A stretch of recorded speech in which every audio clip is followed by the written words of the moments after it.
All right. So, good morning, everyone. Good afternoon, good evening, wherever you are in the world. Welcome to Negotiations for Project Managers. Today, we have a very interesting topic. We are going to talk about persuasive writing in negotiations. And we have a great presenter, speaker, David Mpettey. We will introduce him at a later time, but this is the topic that we have for today's session. And I would like to share the agenda that we will, about the topics that we will cover today.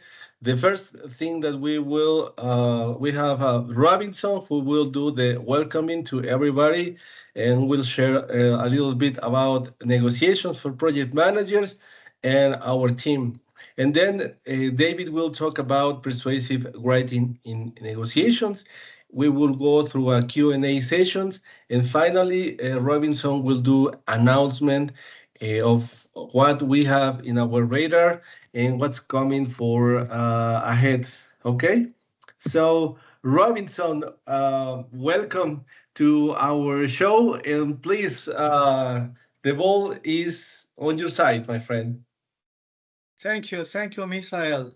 Hi, everyone. I'm so pleased to see you back here in the second event of the negotiation program this year.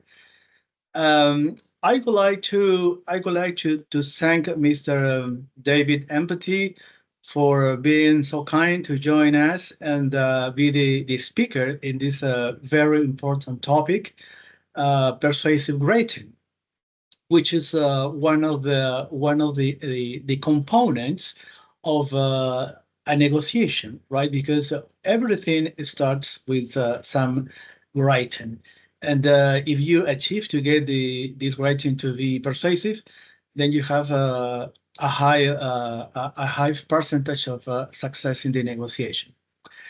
Also, I want to thank our sponsors. The Slovenia PMI chapter, and in the name of our founder Marjana Skovic, who unfortunately could not be here. Also, I want to thank the Lima PMI chapter, the Bajío chapter, the South Alberta chapter, the Buenos Aires chapter, the Cameroon chapter, the Botswana chapter, and the YS chapter, also the South Alberta, and the Santiago and Mexico chapter 2. Mexico, correct me, Misael, it's just Mexico, right? Or Yes, Mexico, Bajío. Mexico. Oh, but these chapters are different. Bajío is one, and the other one is Center. Center, right? Center, yeah. Okay, Yes. but Mexico is a very big country. Okay, said this, so I want to thank also to Cherie, who is here. She's the founder and CEO of Crebai. She's our bronze sponsor. Thank you, Cherie, for being here. This is the third time, I guess, we met, and the second this year, I guess. Also, I would like to thank to Agile Balkans in the name of Irina Pavlovska, and dear friend Dr. Mahesh from the IAPM in India, Mumbai, I guess it's India. Okay, so let's continue, Misael. Let's allow me to present the bio of our sponsor, our speaker. Robinson? Yeah. I'm sharing the screen about our team. Do you see it? Yes. I see it. Go ahead. Okay.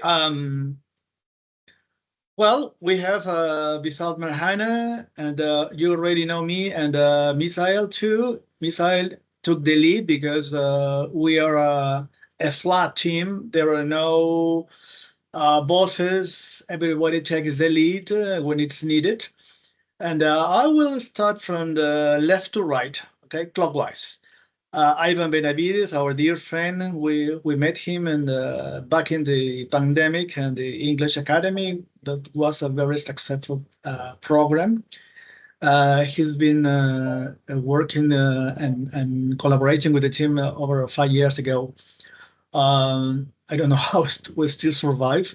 Chris Martin Levoland um, from Canada, I guess. Levoland, he's in South Africa. Basma, Basma, um, Faisal from the Middle East. Mahesh from India, I already mentioned him. Fernando Rodriguez, who I don't see him, is in Canada and Vancouver. Omar Muradovic, who is in USA, and Paul Ayeleke. Okay, Paul is in South Africa, I guess, too, or yeah. Okay, so now, if you allow me, I would like to read the bio of our speaker. David Mpettey is a project leader and a strategist with over 22 years of post-grade experience across multiple regions and sectors. His approach blends academic theory, practical industry expertise, and continuous learning to deliver results in complex project settings. Also, David has directed cross-functional teams using waterfall, agile, and hybrid approaches for the government, corporate, and nonprofit clients, aligning delivery with the strategic objectives and unlocking 122 millions in quantifiable value. David's expertise in PMO setup, governance, and portfolio alignment is industry recognized. Also, it's worth to mention that he currently serves as a judge for the PMI PMO of the Year Awards from 2025 to the present, and is known for building PMOs that enhance efficiency, strategic alignment, and sustainability. Okay, next, Misal. Yeah. So I think now it's the turn for Mr. David to take his part and do his great presentation. Welcome, David. Okay, thank you very much, Michelle, and I'm very happy to welcome all important masterclass. And I trust that by the end of this presentation, we are going to build upon our knowledge that we already have in order to be better negotiators by way of persuasive writing. Right, so in the next 40 or 50 minutes or so, let's try to glean the kind of value that we set out to glean, and we are going to perform better in our organizations and derive better value in whatever kind of negotiations that we undertake with our stakeholders. Right. So it goes without saying, and we all want to reestablish the fact that these days negotiations happen through emails, reports, proposals, and other digital platforms.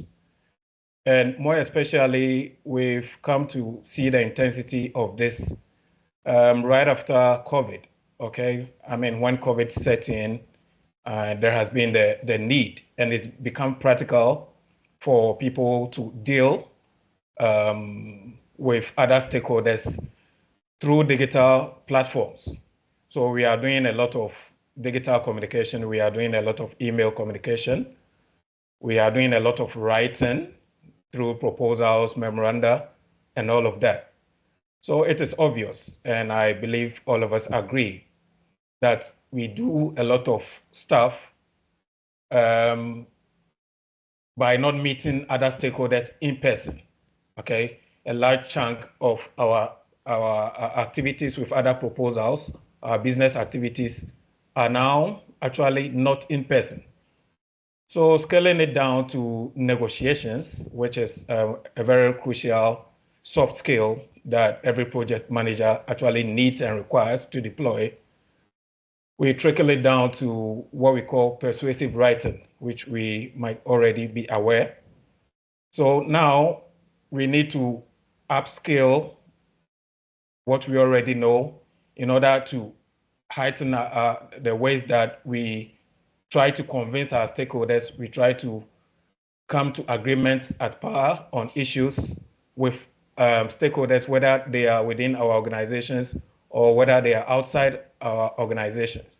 Once all of them actually have the propensity to influence decisions, okay, to make us successful project managers or to make us fail in our projects, we need to pay attention to persuasive writing, which is a major facet of negotiations. So we also have to, the previous slide, please. Yes, before we come to this, yes. So we also have to agree, and it is obvious that these days decisions worth millions are influenced by communication quality. So communication quality is paramount. It's fundamental to our success as project managers. Also, we accept the fact that persuasive writing shapes trust, and it also aligns with overall success of the projects that we lead or the projects that we handle. Right, so we need to actually be at par with these 3 points that have been mentioned, and I'm sure all of us would agree that all these 3 are very essential. So this is how we open our discussion on persuasive writing. Next slide, please.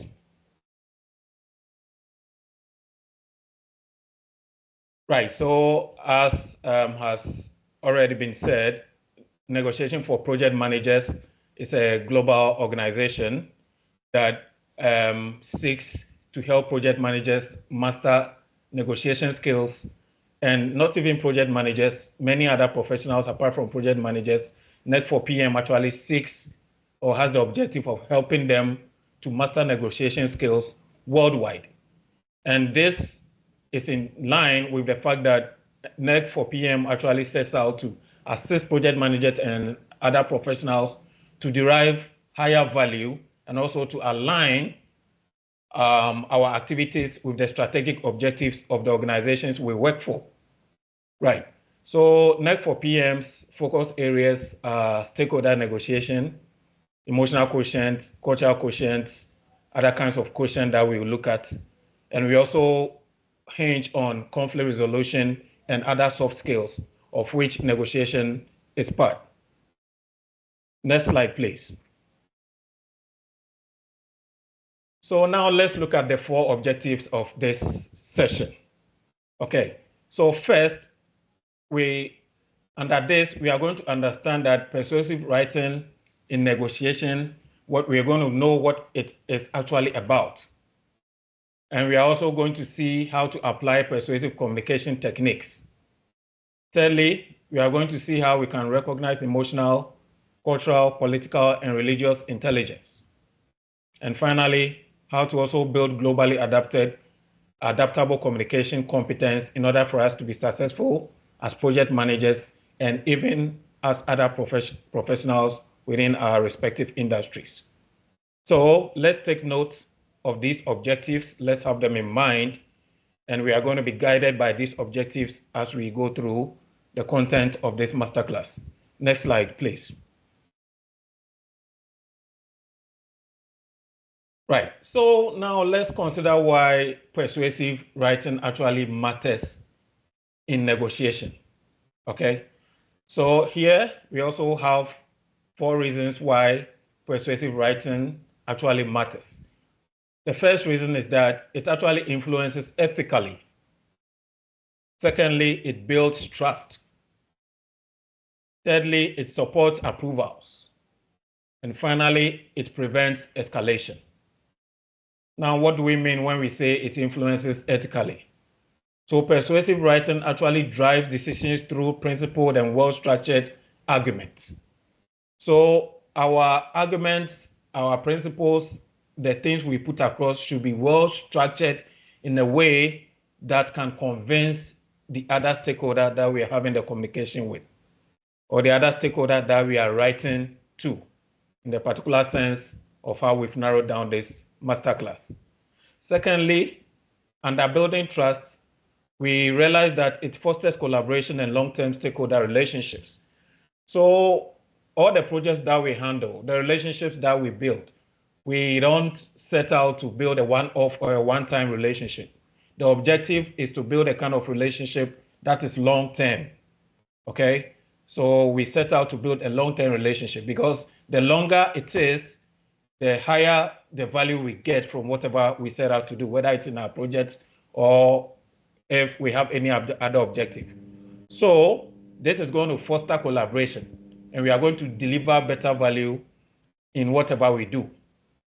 Now, under supporting approvals, we realize that persuasive writing secures budgets, secures approvals, and also gets us stakeholder buy-in in a very effective way. So in order to convince the other stakeholder, whether we are having those stakeholders internally in our organization, in the landscape where we are doing whatever project, or wherever we are practicing our profession, we actually need to get stakeholder buy-in constantly. And that is non-negotiable. We can't negotiate that. Okay, it's non-negotiable. So we constantly need to get that in mind. Now, finally, we also do make sure we embark on persuasive writing in order to prevent escalation. So we realize that most of the time, 99.99% of the time, poor communication can actually escalate conflict.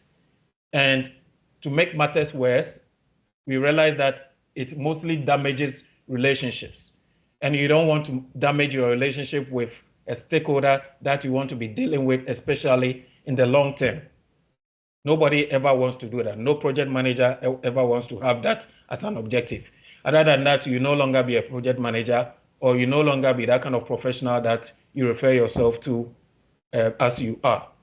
So let's take note of this. The reasons why persuasive writing actually matters is that, first, it influences ethically. Second, it builds trust. Third, it supports approvals. And finally, it prevents escalation. So let's also have these in mind. They are very valuable for us. And once we have them in our repertoire, I bet you we are going to be successful in whatever objective we seek to achieve when we embark on persuasive writing. Next slide, please. Now let's look at the global reality of negotiation. We realize that negotiation occurs across cultures, religions, and political systems. That is very obvious, okay? And now that the world has become closer to each other, I mean, it's more of a global village now than we used to refer to it, decades ago, okay? The world is closely knit right now by way of mobile technology and emerging technologies. So we can't do away with the fact that negotiations now occur across cultures, religions, and political systems. All people on the surface of the planet use technology, no matter what their religion is, no matter what their beliefs are, no matter where they stay, no matter what their beliefs systems are. We are closely knit now. We are closer to each other now, no matter where we live. It doesn't matter where somebody lives, whether they live in North America, Latin America, they live in the south side of Africa, they live in Australasia, Europe, Western Europe, Eastern Europe, it doesn't matter. We all do stuff together now, and businesses happen across all these kind of barriers, okay? You can call it cultural barrier, religious barrier, political systems. But whether you like it or not, we interact with each other, no matter what these are. So secondly, we also realize that the second reality is that communication must reflect emotional, cultural, and political awareness. So even though you might feel that you are deploying a lot of logic in the points that you want to put across, okay? Whatever it is, emotion matters, okay? cultural sensitivity matters. Also, political awareness matters. Now, even talking about political awareness, we are not even talking about geopolitical situations. Okay, for instance, with countries and with power systems and everything, we can even trickle it down to political systems in organizations. Okay, how people align themselves with other people, other groups of people in companies and in other organizations. So we should be aware of that and be tactful and apply what I usually call basic wisdom when we are communicating. Other than that, we can never get what we set out to achieve. And of course, when that is not achieved, we are kind of shooting ourselves in the leg. And nobody ever wants to do that, or nobody ever wants to have that as an end game. Right. We also realize that global negotiators must write respectfully and intelligently. Okay. Nobody has the audacity to disrespect anybody these days. Even if you feel the person is a younger person, respect must prevail. No matter where you think they come from, respect must prevail. No matter what belief systems they have, respect must prevail. No matter the religion they belong to, you must respect them. Things are rapidly changing. Okay, the world is rapidly changing. So once things change, we must also ensure that we change in an ethical way, in a way that helps our objectives. So these are the three realities that we have in the global system now. And project managers, as well as other professionals, should note this when we are embarking on persuasive writing and also in negotiation in the larger sphere of things. Next slide, please. Now let's look at the psychology of persuasion. Okay, so in persuasion, in order for us to be effective when we are writing, we should realize that effective persuasion combines logic and emotion. All of us know that logic is about putting across things that are based on facts and reasonability. Okay, but it doesn't only work that way. It comes as an intersection of logic and emotion. Right. So now people justify decisions logically, and sometimes after justifying it logically, they put it across and they fail because they put those points across emotionally. They attach emotions to those logical points. In that case, it's not going to work. It's never going to work when you apply or you attach emotion to the logic that you've already prepared. So we should realize, or we should come to terms with the fact that we're going to have an intersection between logic and emotion for us to be successful. Now, third, we should also realize that trust, empathy, and matter as much as facts. You might have all the facts that anybody would ever be looking out for in your point, in your case. But when you don't add trust, you don't exhibit empathy, you don't exhibit respect, I promise you it's not going to make any impact. And that is not what we are looking at, or that's not what we are looking for as our objective as project managers in the broader sense as practitioners in our respective areas. So let's take note of this. Psychology behind persuasion. One, effective persuasion combines logic and emotion, number one. Also, people justify decisions logically, but make them emotionally. We don't want to be like those people. We should have a combination of logic and emotion and have that kind of small intersection where we fit into that space, or we fit into that intersection in order to achieve our objectives. And finally, we should realize the fact that trust, empathy, and respect matter as much as every other thing when we are doing persuasive writing. Okay, moving on. Next slide, please.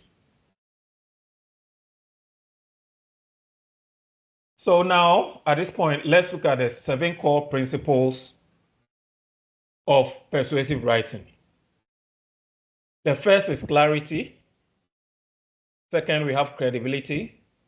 Third, we have respect. Fourth, we have emotional intelligence. Fifth, we have strategic framing. Sixth, we have conciseness. And the last is action orientation. So to quickly run through, even though these words make direct meaning, let's quickly run through what they mean. So your writing should actually be clear, okay? State your facts. Don't be ambiguous. Don't use any jargons. There's no room for jargons when it comes to persuasive writing, okay? And even in the broader sense, even when we are doing oral negotiation, there's no need for you to use jargons. That's not where to bring forth or to let people know about how well versed you are in that particular field of language. Okay, so you should be clear. Your point should be very clear for all stakeholders you are communicating to understand. Whether it's a memo, it's in a report, whether it's in an email, there's no need for you to use complicated words. In whatever language it is, keep things clear. Now, secondly, your writing should be full of credibility. Okay, what you write should command credibility.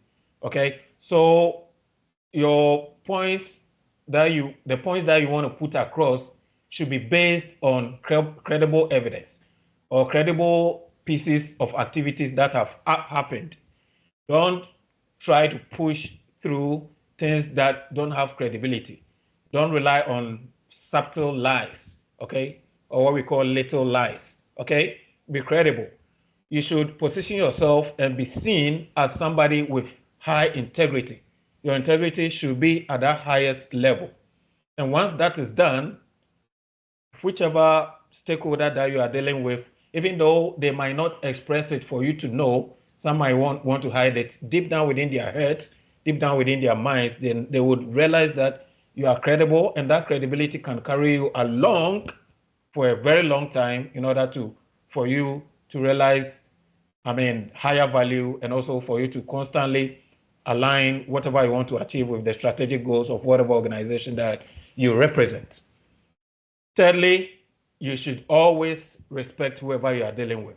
Your words should carry respect. Do not disrespect any stakeholder because you want to achieve a goal. No matter who they are, accord them respect. Also, emotional intelligence comes in. We are going to tackle that a bit more into detail as we proceed. Emotional intelligence, we're going to explain a bit more about that, even though we are already used to it. And we also look at strategic framing. Your language should have an aura of strategic thinking. When people realize that your language has an aura of strategic thinking, they know exactly who you are. They know they can be with you, get aligned with you, to do things together, to be successful together, to achieve things together. So by strategic framing, it means you should always be pinpointing the fact that you are looking at the collective gain of the organization. If you are dealing with another organization, for instance, as a vendor, you should let them realize the fact that you are having that dealing with them in order for you both, you on the left side and them on the other side, to derive strategic value. Once your stakeholders realize that they accord you a lot of respect, and trust me, you're going to build a longer term relationship which has a lot of value with them. Number 6, you should be concise. Please go straight to the point every time. Be concise. Don't beat about the bush. Don't write too much. Okay? Even if it's 3 or 4 lines of your email, if your report should be 2 or 3 pages, no problem. You don't need to have 25 pages to explain everything. Most of the time, some stakeholders or even people at the top level, C-suite, they don't have time to be reading all the very long kinds of ways of putting messages across. So just be concise about it. And also, it should be action oriented. Okay.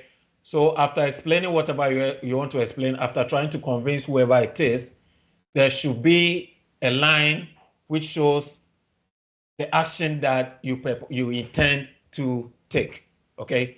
Because the action is what will bring about the value that you and the other stakeholder would be looking at. So let's note the 7 principles: clarity, credibility, respect, emotional intelligence, strategic framing, conciseness, and action orientation. Next slide, please.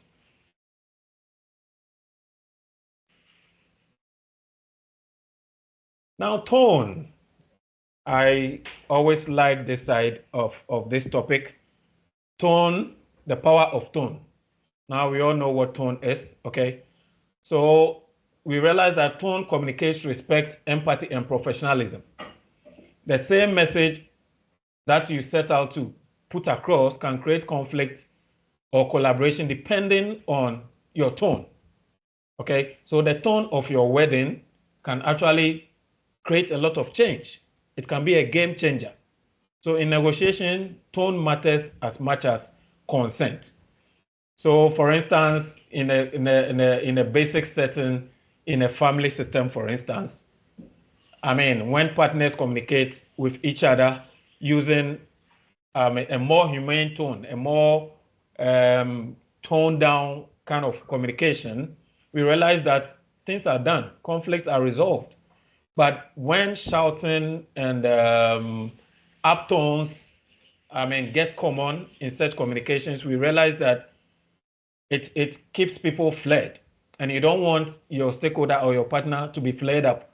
Because the same piece of information that you want to put across, or maybe the same request that you want to put across to a partner, okay, in the specific example that I'm giving, you can say it in two ways. For instance, if you speak to a spouse, okay, maybe it's a man speaking to the wife, maybe the man wants some coffee and maybe some cupcake.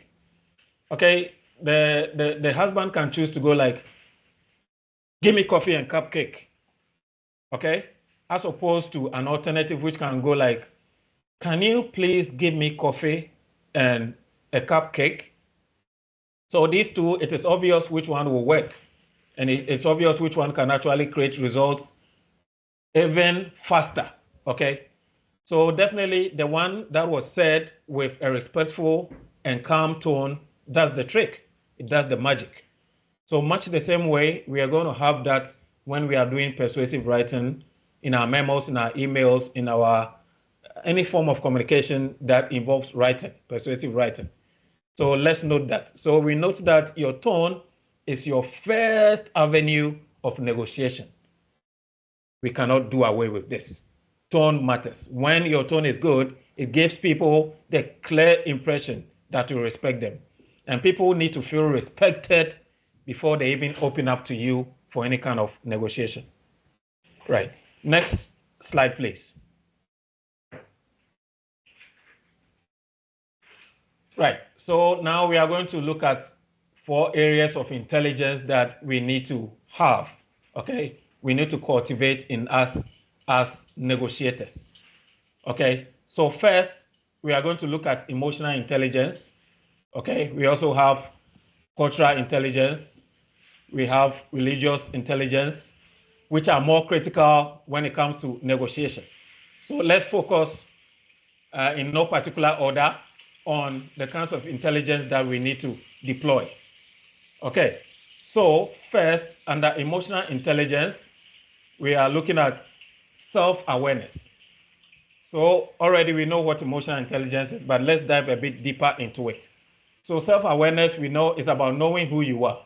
So if you are, for instance, somebody with a quick temper, you should know that you have quick temper, right? And that is not what you are going to carry to every other person or every other stakeholder. Be aware of that and make sure you put it somewhere, okay, or you hide it, okay, if I have to say it casually or in the normal sense of the word, hide it. Don't bring it to the memo that you are writing. Don't deploy that in the kind of email that you are writing. Okay, don't deploy that. Don't let people see that in your report. Put it down and also understand the person you are or the stakeholder that you are communicating with. So once you are aware of yourself, I mean, you've done more than 50% of the job. Okay, you are aware of yourself, then you can understand the other person as well or the other stakeholder. Then you know how to bridge the gap, right?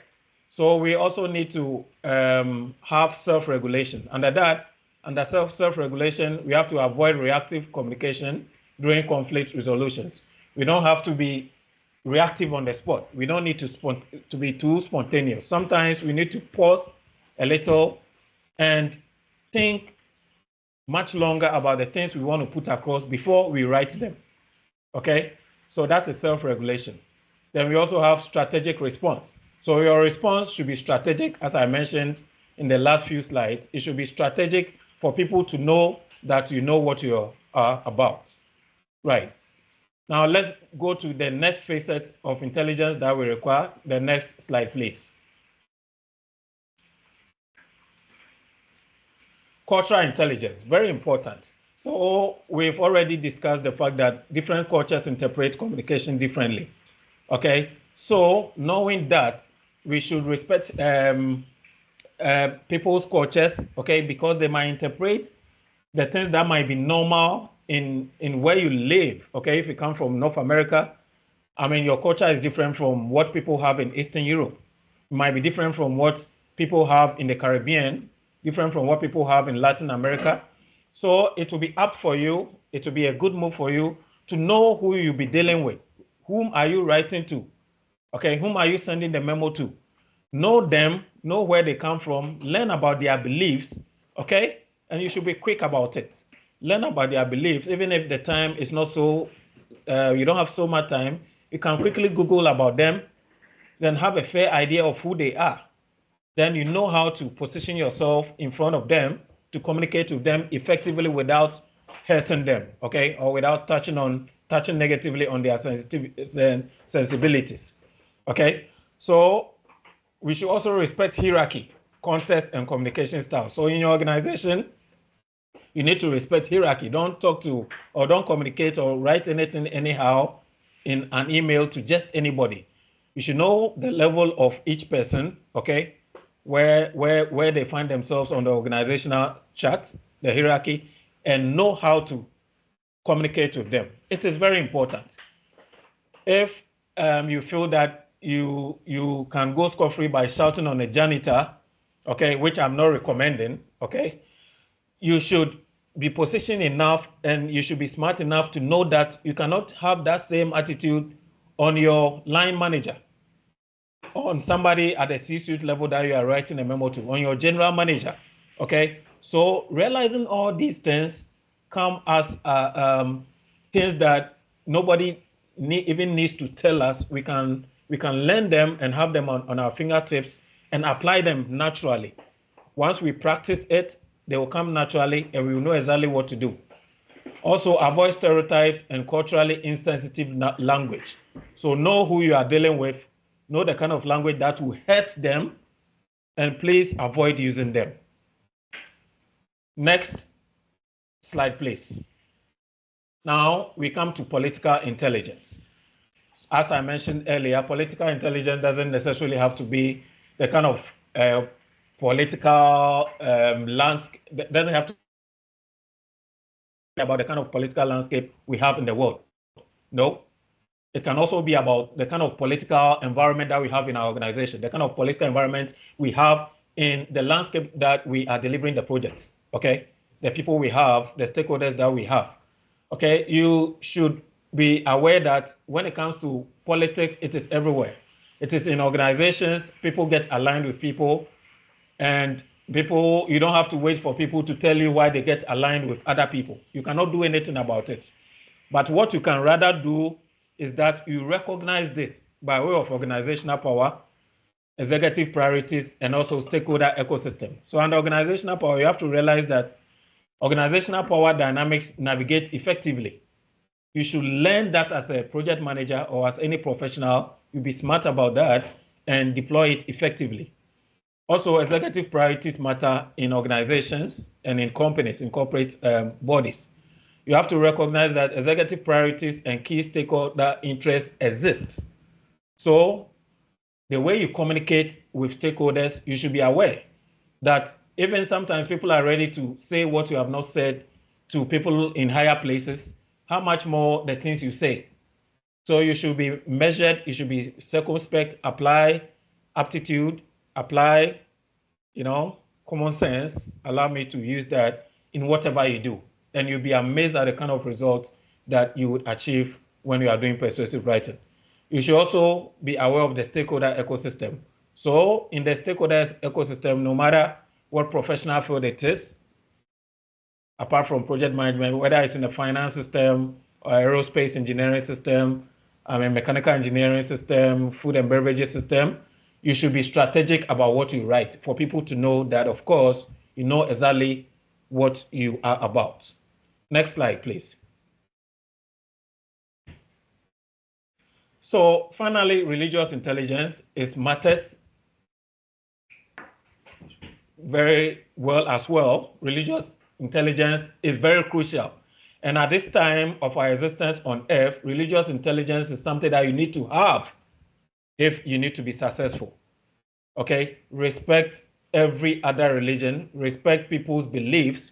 If previously you didn't have that, please cultivate it now, because you are going to need that. Contracts are being signed in unfamiliar territories. Big billions of contracts are being signed in territories outside your own territory that you are used to. Okay, I am in the GCC, and major things are happening between the GCC and many other continents, from Africa to North America to South America to Australia, to the Caribbean and everywhere. It's about money. If it's about realizing value, or it's about strategic objectives. Even if it's not all about monetary value, we have objectives that we seek to achieve. So please, you should have religious intelligence. Respect every religion. Choose your words well. Speak well. Don't be talking too much. Don't talk about things you don't need to talk about. When you are writing your emails, reserve that, okay? You don't even need to harbor it in your head, and even be tempted to put it across when you are dealing with people with other beliefs. So let's have this. So first, you have to respect beliefs, honor and respect religious beliefs and sensitivities in all communications. In your emails, you have to do that. In your reports, you have to do that. In your memos, you have to do that. In your digital communication, you have to do that. Also, always deploy inclusive language. Use language that is welcoming and sensitive. Do not use words that are insensitive to people of different faiths. So you should have a common ground. Use common words. Technology abounds now, emerging technologies. You can simply even touch your phone screen and get information. We have upgraded, very, very tough versions of AI that you can even speak to for you to be guided. Okay? So, you have no excuse to offend anybody when it comes to religion. Then you should also build trust. Once you do that, you can build the trust that you need to forge better relationships for better value to be achieved in the future. Next slide. Next slide, please. Okay, so this is how to structure a persuasive message. First, you need to have a professional greeting. Okay, if the person will feel good if you address them as doctor, please address them by that. You can say, hello, Dr. So and so. If they will be fine with Mr., just do it. Anything that you make them feel good, use that kind of professional greeting. And your context must also be on point. Don't be beating about the bush. And you should have your facts and evidence right. Also, you should make sure that your messages have stakeholder impact. Then your solution that you are proposing should also be eminent and should be clear. Okay, don't beat about the bush. Then you have your call to action. Action is very important. Make your action clear, or what you implore that stakeholder to do with you. Okay, make it clear. Don't make it ambiguous.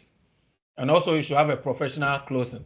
So the last line of your email should be very professional in order to convince whichever stakeholder that it is to at least act positively on the kind of information that you are putting across. So this is the structure: professional greeting, context, facts and evidence, stakeholder impact, proposed solution, call to action, and professional closing. And this is very specific to emails and perhaps also direct memos to other stakeholders, whether in your organization or outside of your organization. Next slide, please. Okay, so let's look at the specific techniques you need for persuasive writing. Let's note this. Let's have this in our repertoire. Let's write them. We can have it as a small note on us every time. You can put it on your phone and you can refer to it every single time, right? So first, the techniques are, you should have positive framing, you should have collaborative language, you should have evidence-based communication, you should have strategic questioning, and we should have future-oriented language. Under positive framing, you have to focus on outcomes and opportunities. Under collaborative language, you use language to build shared goals. Okay, use language that will be understandable by both stakeholders, that will create potential buy-in. Under evidence-based communication, you have to support your claims with data and examples. When you support your claims with data and examples, the other stakeholder will know that you know exactly what you're about, that you are not making proposals in thin air. They will know that you know what you're about. They're going to have to take you seriously, whether they like it or not. And it works. And under strategic questioning, you're going to guide your thinking through targeted questions. And those questions must be framed in a respectful way. Instead of saying, I want you to do this, you can say, can you consider doing this? And there are so many other ways that we can frame our questions without making them too antagonistic or for them to sound disrespectful or pushy. Okay? So it's like you massaging the other stakeholder to get into your thoughts, to have that kind of buy-in that you are actually looking for, right? Then using future-oriented language, you need to focus on possibilities and shared success. Your stakeholder must know that you are not being selfish. You are thinking about them much as you think about yourself, okay? So once they realize that, they are more likely to give you or to get you that kind of buy-in that you require. Next slide.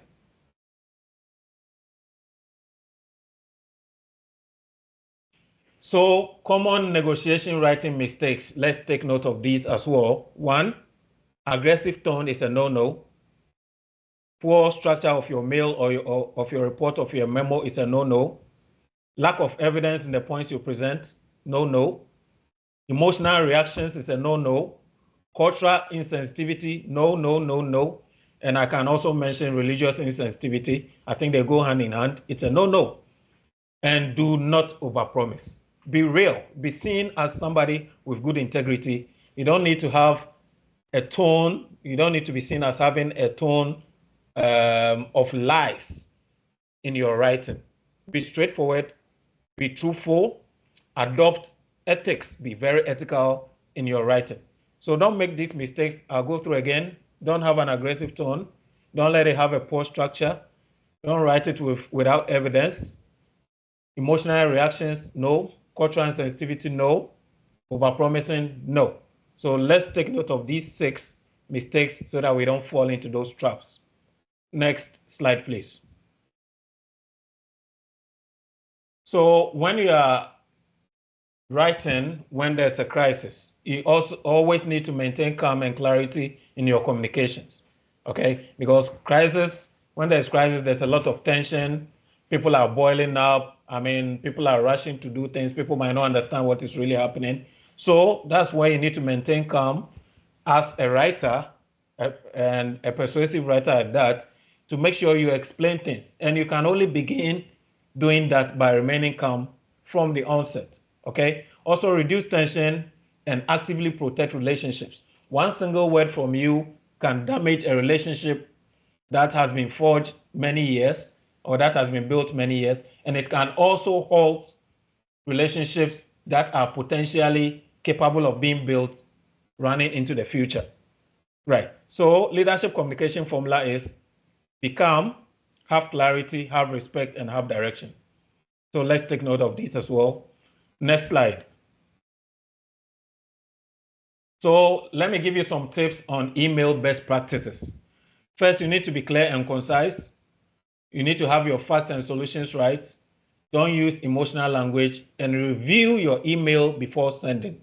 This one touches particularly on emails, okay? Because we write a lot of emails. Even now, memos are not so common, but emails are very common. So please have these best practices at your fingertips. Be clear and concise. You should have your facts and solutions right. Don't use emotional language, and you have to review your email before sending. I am used to reviewing and reading through my email 8 times. Sorry, I review my email 8 times before I press the send button, if you might want to call it. Yes, 8 times. Yes, because you don't want to make a spelling mistake. You don't want to make any kind of mistake, because an email when sent cannot be deleted like what we have on WhatsApp or other messaging platforms. You cannot edit it. I don't know if the people in technology would advise me if there's anything new about emailing messages. I don't know. I'm open to education. But then an email will stay in the company's database for centuries, right? And you can never change anything about it. And once it goes, you can never take it back. So you need to make sure you review it. I advise you to review it 8 times.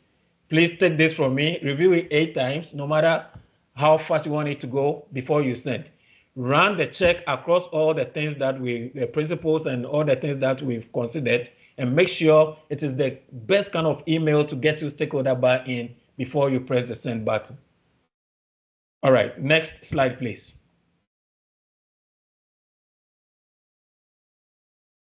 Okay, so this is a quick global case study that I just want to mention. So for instance, if you have an infrastructure project delay, which is causing stakeholder tension. I'm using this example because of the landscape I am coming from. I mean, there's a lot of infrastructure and construction projects going on currently. I mean, it's been like that. That's what Dubai is known for. If there's tension, and in the landscape that I come from, regulation is a big deal. I mean, government organizations make sure people do the right thing, okay? And there are stiff penalties for mistakes. Whether you made a mistake intentionally or not, you would bear the consequences when you make those mistakes. So when there's tension regarding the project, or like an infrastructure delivery kind of project that you are leading, you have to be collaborative and respectful and use respectful language. And this actually improves recovery discussions and also protects relationships. So your manner of writing, the way you put information across to your organization, internally, to stakeholders outside, like public policy staff and everything that you might be dealing with, you have to be clear and concise and let them know that what actually happened is exactly what happened. Then the next step is for you to explain things so that you have, a kind of common ground to get the situation resolved, either than not being successful at delivering the project or not being successful at doing whatever professional endeavor you are set out to do or to achieve. So let's note that always collaborative and respectful language improves recovery discussions and protects relationships. Next slide, please. So persuasive writing as leadership. So we have to note the fact that persuasive writing actually directly comes under conflict management and negotiation skills that we need as a leader. As a leader, you already have the technical skills in the talent triangle. You have the technical skills, you have the strategic management skills. But what puts you at the top of the triangle is your leadership skills. Okay, so as a leader, you're going to have all these other skills. Okay, technical people have the skills, but you come to a superior level by having strategic management skills. Then you advance to that top level where you deploy leadership skills.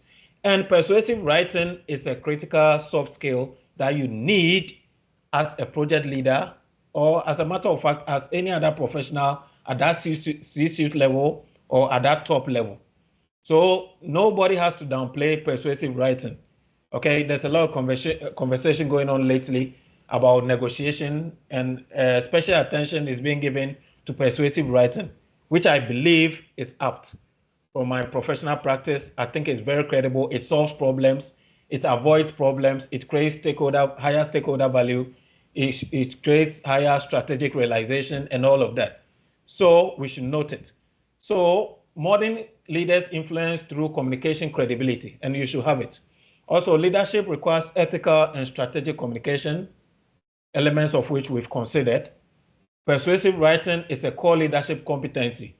Note the word here, core leadership competency. It is at the heart of leadership. If you don't communicate well, you lack respect, you lack credibility, you lack integrity. No matter how apt or no matter how good your presentation or your points are, if you don't communicate them well, it nullifies everything, it brushes off everything, it relegates everything to the ground. So let's note these three. Next slide, please. So let's look at the Persuade framework. So we have an acronym using the first letters of the word persuade, Persuade framework. So the P stands for prepare, E stands for empathize, R stands for respect, S stands for structure, U stands for understand interest, A stands for align, D stands for deliver strategically, and E stands for evaluate. I think these words are self-explanatory and have been touched on in our previous slides. So Persuade framework, let's note this, write it on a paper in your pocket or put it in your phone, okay, and refer to it as often as you can. Prepare, empathize, respect, structure, understand interest, align, deliver strategically, and evaluate before you write the message that you want to put across. Next slide, please.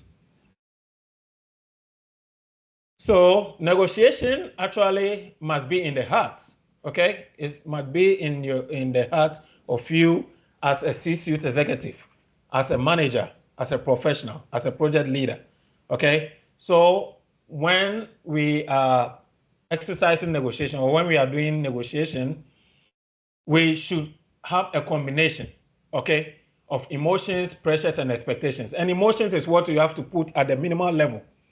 Even when those emotions come, you should always find a way to suppress them. There must be pressure. Of course, there's pressure, but how do you navigate around the pressure in order to turn things around? How do you navigate stakeholder expectations, the high expectations of people? There are some people, they might come shouting, screaming, and everything, but once you calm down on your tone, you speak to them, you write to them well, sometimes apologizing, sometimes admitting the wrong is good. I mean, it doesn't hurt for a leader to admit a mistake. It is one of the most cute things that a leader can do. But then don't just go admitting mistakes. Once the mistake is obvious, admit it, write it for people to know. If you need to apologize, you have to apologize. And I tell you, it's going to gain you a lot more respect from your stakeholders. Right, so behind every negotiation are emotions, pressures, and expectations. So we should know that successful negotiation creates sustainable value and mutual success. Not just your success, but also the success of the particular stakeholder that you are writing to, that you are communicating to, that you are writing that particular report to, that particular email, memo to. We should have that in mind. And once we adopt these and constantly practice it, it might not take you a day to master it. You need to be constantly practicing, like a sports person practicing his craft. Okay, you need to practice and you get to that point that you feel you are close to perfection. Next slide, please.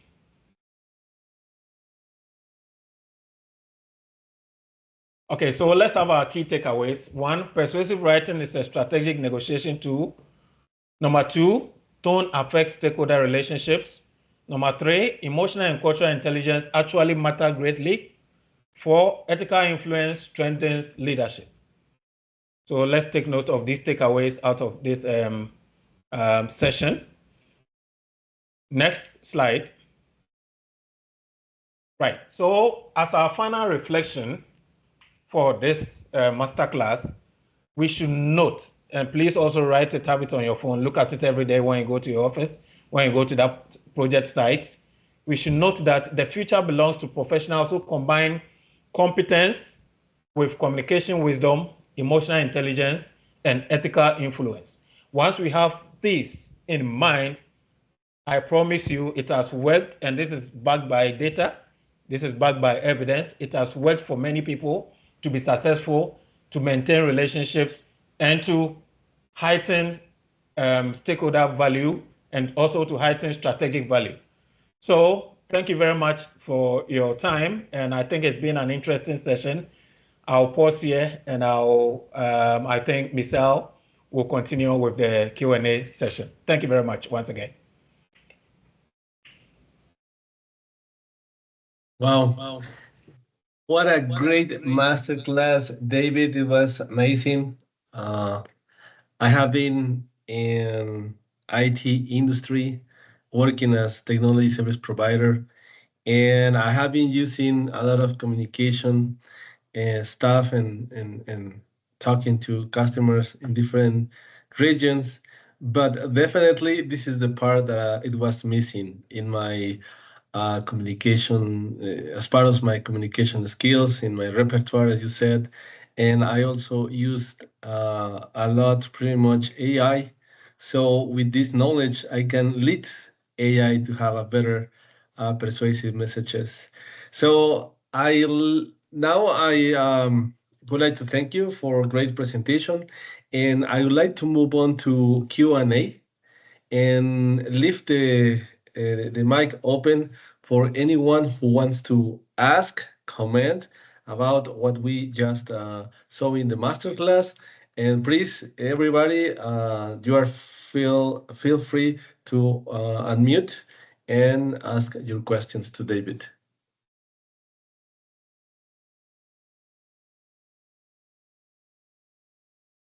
Okay, we have Ivan. Go ahead. Hi, David. Hi, Ivan. Congratulations for your great speech, and I have some questions. You were very specific about the tone of the communications, right? I think also that the importance of the tone, but across communications in my day-to-day communications, is it allowed to change the tone in order to get different results?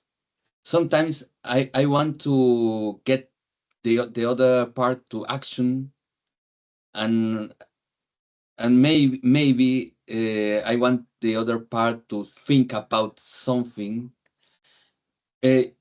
but I'm concerned about the credibility.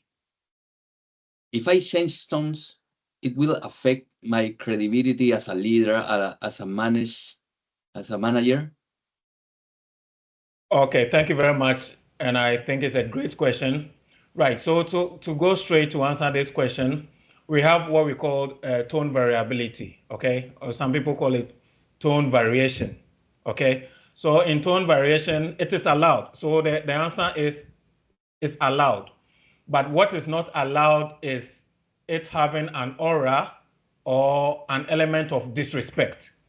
Okay, so when people feel in that particular cultural context that you are working in or within your team, in your country, if people feel that raising your voice or increasing the volume of your voice is disrespectful, you should know that beforehand, okay? So that you don't raise your voice to exceed certain kind of, let me say, decibels or certain levels where the people might feel they are disrespected. But of course, if you are speaking quietly to your team or with any stakeholder, okay, of course, I'm using the example of vocal communication, oral communication. You can start with a low tone, okay? But for instance, if someone in your team is actually intentionally trying to be stubborn, okay, you can vary your tone a bit, okay? You can tweak the pitch a bit for you to show them that you are serious about what you are saying. And there are many ways that you can do that. For instance, let me give you an example. If I want to say to my team member, did you finish the report, please? Okay, I started saying this. He heard me. I know he heard me very well, but out of whatever reason, they would start talking and start giving excuses without giving you a direct answer, whether it's a yes or no. Then you can come in and say, can you please give me a direct answer? Okay, here you edged it up a bit, okay, you toned it up a bit, but you were not disrespectful because I used please, okay, and you were not sounding too pushy. So these are the two examples I'll give regarding this example that I'm giving out now. So it always has to have that level of respect, the kind of respect that people, the stakeholders that you are communicating to, wouldn't see as or the kind of tone variation that your stakeholders or the team members you are speaking to wouldn't see as your attempt to actually disrespect them. So this is a very basic example that I've given. There are many ways that you can vary your tone. There are people from certain countries that I've met, okay, who always talk at the top of their voice, okay? And initially I found that very strange, but later I realized that, oh, that's how everybody speaks in their country, okay? So after some time, I wasn't surprised. And there are people who also are used to speaking softly, that's the kind of culture they have. So with those people, you need to learn about them and know exactly what to do by way of variation of your tone when you are communicating with them. I don't know if this helps. Thank you. Okay. We have another question in the chat by Hannah Alani. Hannah, do you mind if you unmute yourself and maybe you can ask the question directly to David? That would be awesome. Okay, hello everyone. Happy to join you. I would like to ask the question about the use of AI. Sorry, my English is not perfect because I speak more French. I try to. Okay, then I would like to know the limit in using AI while writing and professional email. Okay, thank you very much. Interesting Thank you. question as well. All right. Thank you.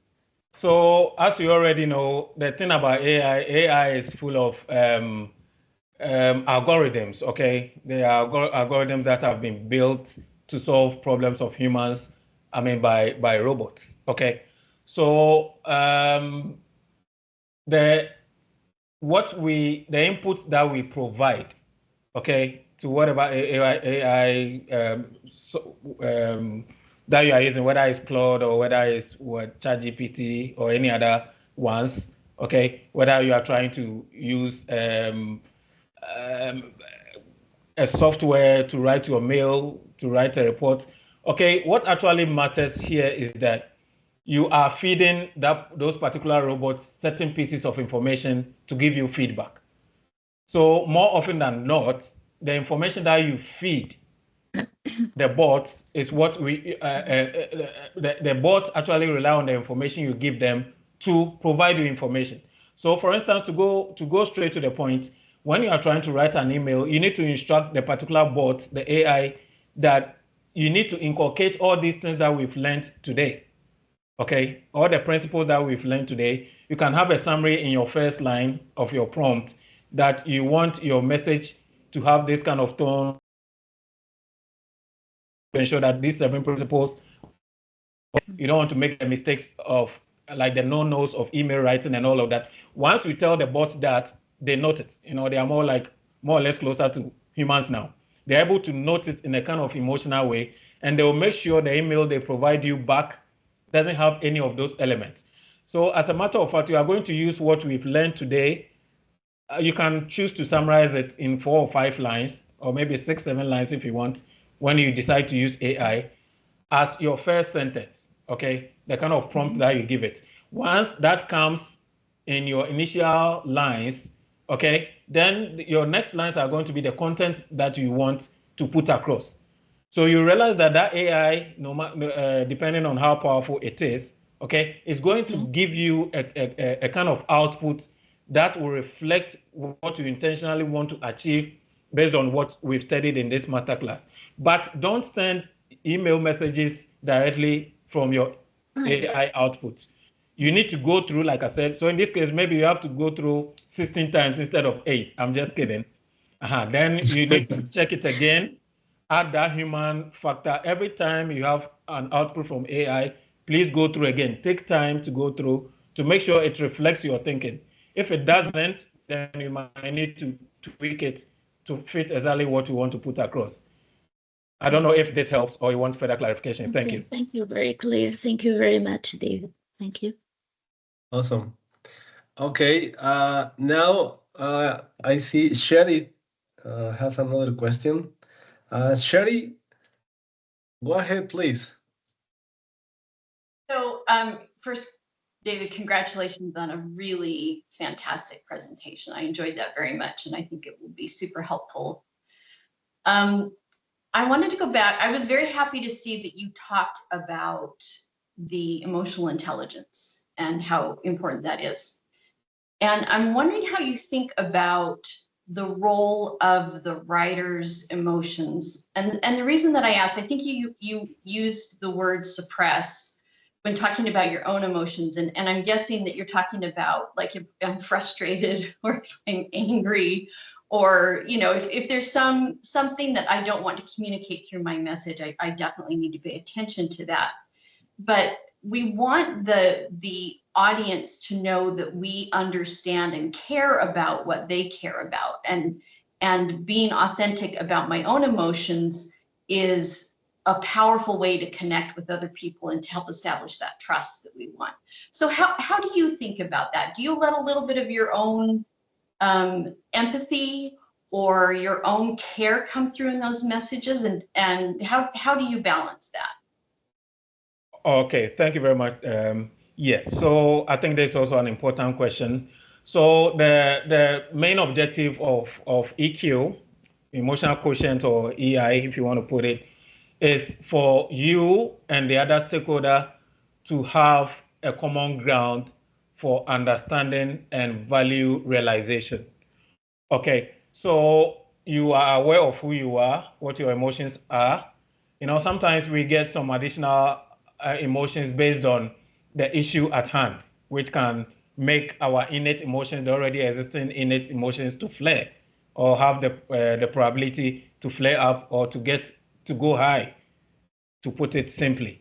So once you are aware of who you are, okay, I always use the example of quick-temperedness, or something like that, because that tends to cause problems many times. All right. Sometimes you can act spontaneously. There are people who naturally are not spontaneous reactors, but many other people are spontaneous reactors. Okay. So if you are a spontaneous reactor, you should be aware of this trait about you. I mean, it's not your fault. You were born with it. Okay. It's a DNA thing. So just be aware of it and master the ability to suppress that, because you know that if it is not suppressed, the manner or the tone or the aura of your message might not get you the required buy-in, or might not carry across the kind of objective you want to achieve. Knowing that, then you need to just shift close to whoever even try to get on your nerves. I mean, professionally, you need to swallow it, okay? Try to get closer to him so that you draw the person in, or the stakeholder in, to have a common ground. So it's a two-way street, okay? But you shouldn't give the impression that you are only thinking about just you. You should let the other person also know that you are thinking about them too, and your objective, or you are interested in getting the situation resolved or brought under control. So it's more of I shift, you shift. I shift closer to you, you shift closer to me. And we get to the center line, as it is in the case of a football, in the center of a football pitch. Then we can continue playing, and see how things go. Does that help, please?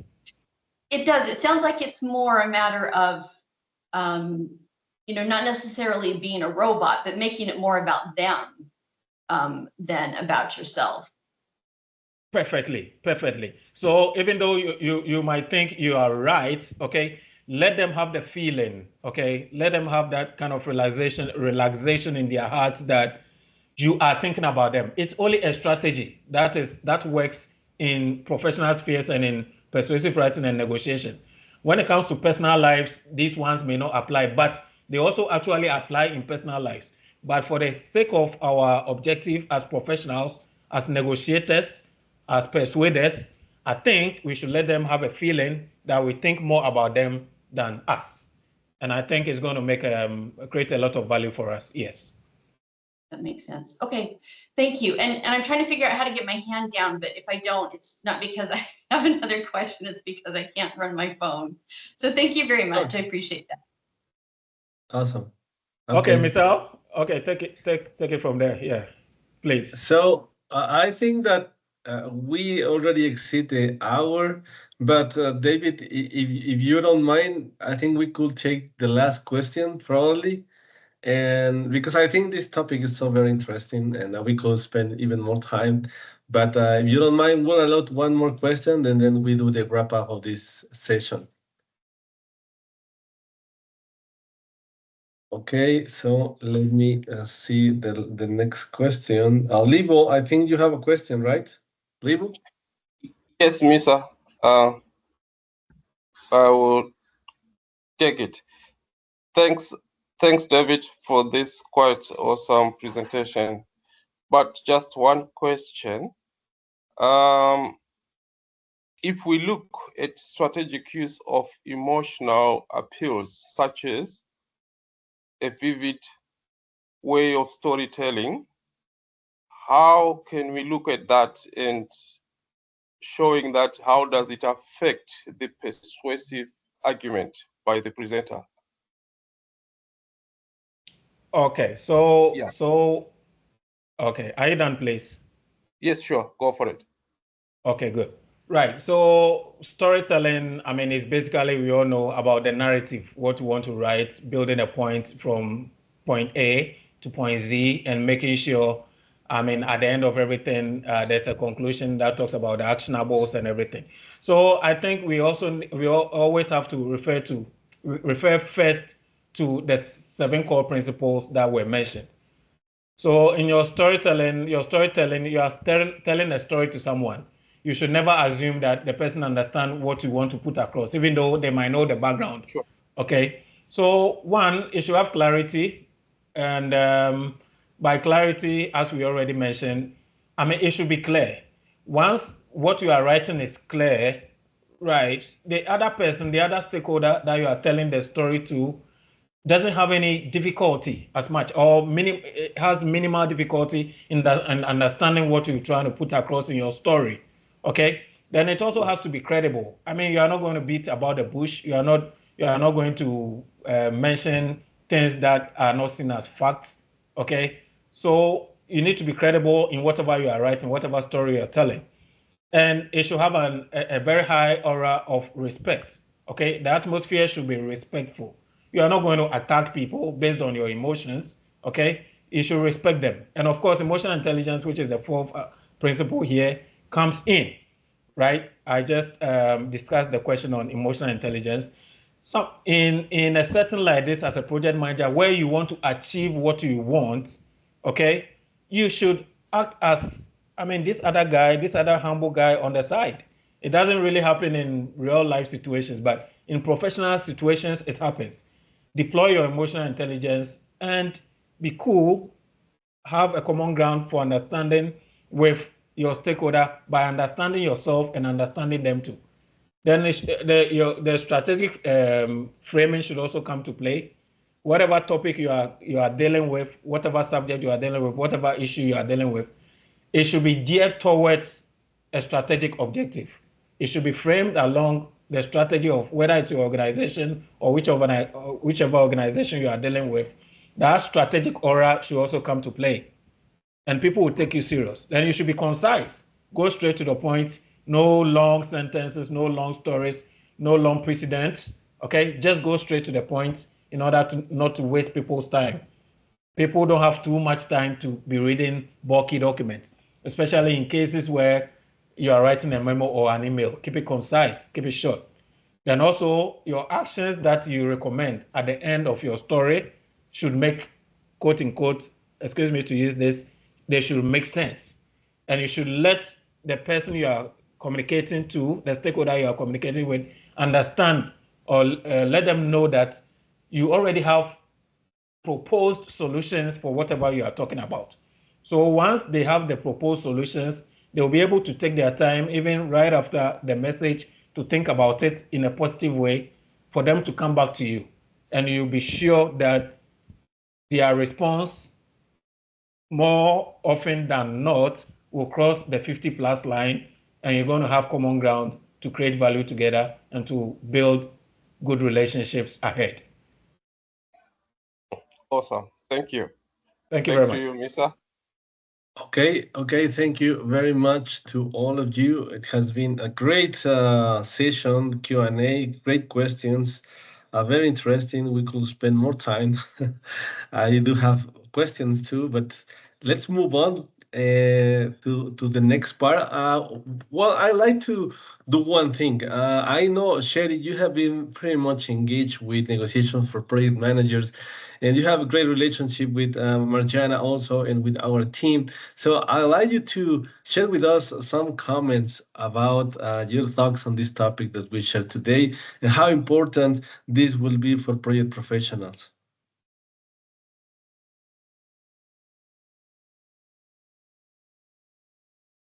Okay, Sherry might not be listening to us, but anyway.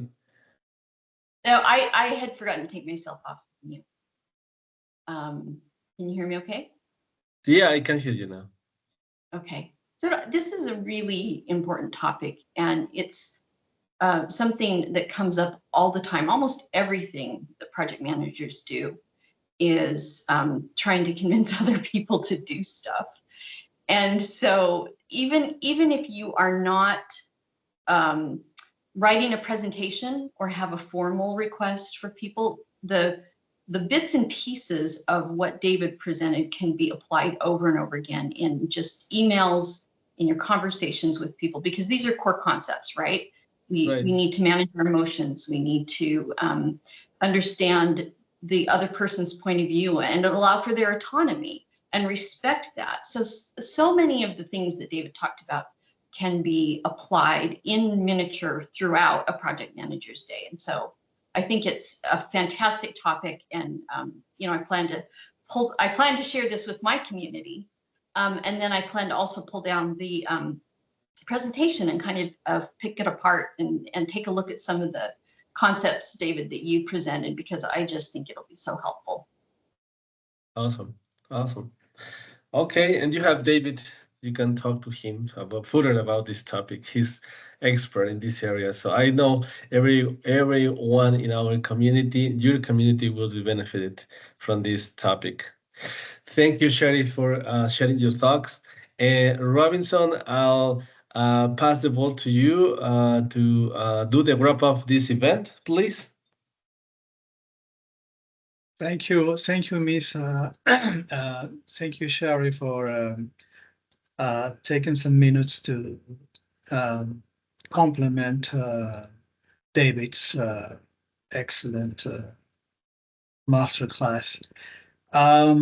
Yes, this is the events and the coming events. I guess there is one missing here.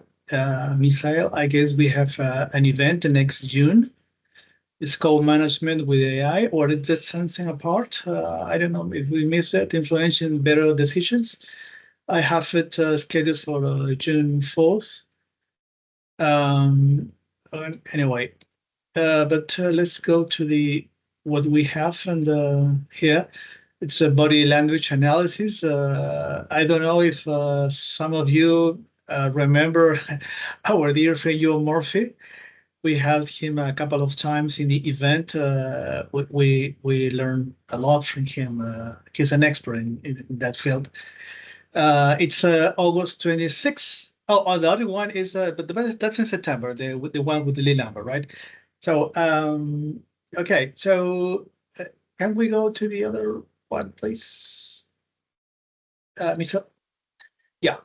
There's another one in August 26th, we have a conflict resolution with the expert in conflict resolutions, Andrew Block, who is a friend of the house.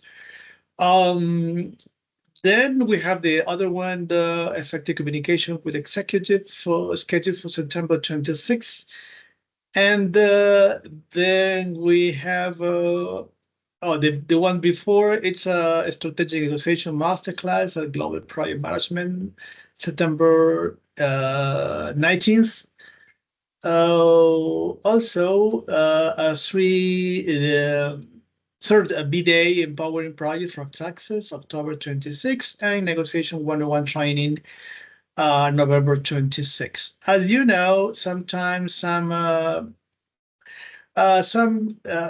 events pop up just because of the need of any chapter. So we will update you as soon as we something out of the schedule or the agenda shows up.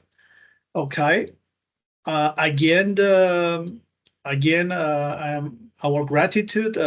By the way, Marhana is sick. She feels so sorry, but she couldn't make it today. So the apologies of the case for not having her here, and she will be joining us soon. And thank you very much, David, for such a spectacular masterclass. Sherry, thanks again too for complementing the topic, and thanks to all the volunteers and the chapter's sponsors for making this event possible. And of course, thanks to the audience for participating. I hope you go home with something in your hands, which is the idea of this program, right? After each event, you should get home and with something to put in practice. I know the topic is very, very extensive. There are plenty of things to talk about. Indeed, one of the idea of this event was to make a workshop too, so you can put in practice as soon as possible what David just shared with us. But due to time restrictions, it will be done in another session. We will be communicating you as soon as we schedule one. Okay, thank you very much.